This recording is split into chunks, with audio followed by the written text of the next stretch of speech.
بچه‌ها یه چیز براتون آوردن فقط ببینین. اونایی که سرباغتون برق ندارین ببینین، عشق کنید، لذت ببرید. یه فیوز گرفت، دیدی؟ فیوز دبل گرفت با 2 تا دونه شم.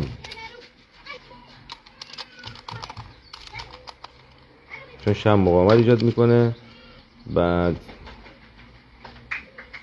اینجا رو هم ببین. بعد چقدر آدم با سلیقه‌ای هم بود به نظر من. اشکالی هم نداره.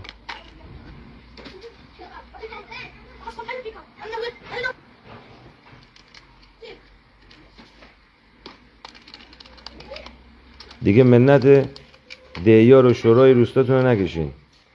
با فیوزا بخوان اذیتتون کنن، برق ندن بهتون به هر بهانه‌ای. تمام دلاوری میکنه. الان یک دونه کلیدم براش وصل میکنه، ببین خیلی باحاله. بسیار عالی. درود بر تو. دمت گرم. خدا پدر مادرتو بیامرزه.